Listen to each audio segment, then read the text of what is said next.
আমি কিছু মানে টর্চারিং কথাবার্তা বলতেছি। দেখেন, আমাদের সমাজে কিছু ভাদাইম্যা ডাক্তার আছে। আপনি যত উপজেলা স্বাস্থ্য কমপ্লেক্স আছে 250 বেড, সেখানে যাবেন। যাওয়ার পরে রোগীকে উপরে নিয়ে যাবে। যাওয়ার পরে ডাক্তার রাউন্ডে আসে কখন, মানে দেখায় যে 10টা বাজে রাউন্ডে যায় ডাক্তার। আমি ঠিক তখন দেখলাম যে 11টা বাজে ডাক্তার গেল রাউন্ডে।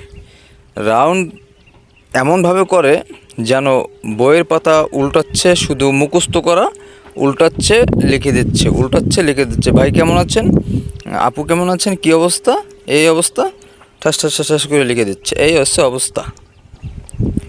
ডাক্তার নামে সবগুলো কষাই। কিছু বাংলাদেশে আছে 99% কষাই, 1% ভালো। তো কথাটা হইলো তিতা। আমি যে কথাটা বলছি এ কথা তিতা, নিতে হবে, কিছু করার নাই।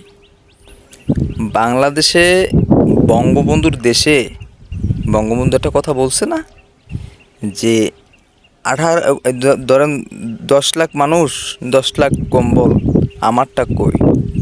তাহলে ব্যাপারটা এইটা করছে না ভাই। হ্যাঁ, শিক্ষিত মানুষ যদি অশিক্ষিতর মতন আচরণ করে, একটা আমি কয়েকদিন আগে, এই যে 2 দিন আগে আমার শালা অসুস্থ হয়ে পড়ছে। তো আমি মেডিকেলে গেছি, আমি বলতেছি ডাক্তার দেখে রেখে চলে গেছে। আমি বলতেছি ডাক্তারকে যে আপনি যদি একটু কাইন্ডলি, আমাদের তো সেরকম একটা অর্থ নাই, যদি কাইন্ডলি একটু লিখে দিতেন যে স্যালাইন ট্যালাইন যদি এগুলো যদি বাইরে থেকে যদি না আনা লাগতো। তা উনি আমাকে জবাব দিল কোনটা, সাধু ভাষায়।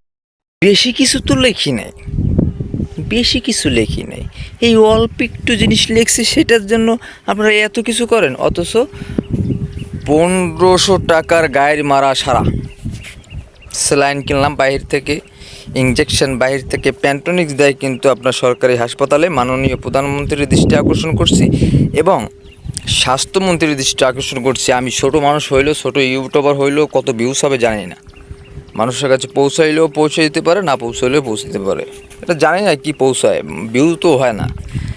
তো যতটুকু বিবেক সম্পন্ন মানুষের কাছে যায়, আমার প্রশ্ন একটা, যে এই বাংলাদেশে এই ডাক্তারের জন্য একটা ব্যবস্থা নিতে হবে কঠোরভাবে, নাইলে এরা মানুষ মেরে ফেলবে ভাই।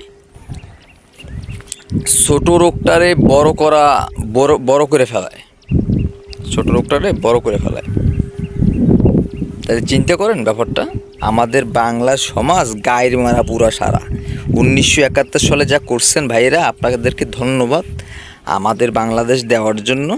তবে আমাদের এই বাংলাদেশ আপনাদের মতন, আপনারা যেরকমটা চাইছিলেন সেরকমটা আসলে হয় নাই। আমাদের বাংলাদেশের পুরো গায়ের মারা সারা।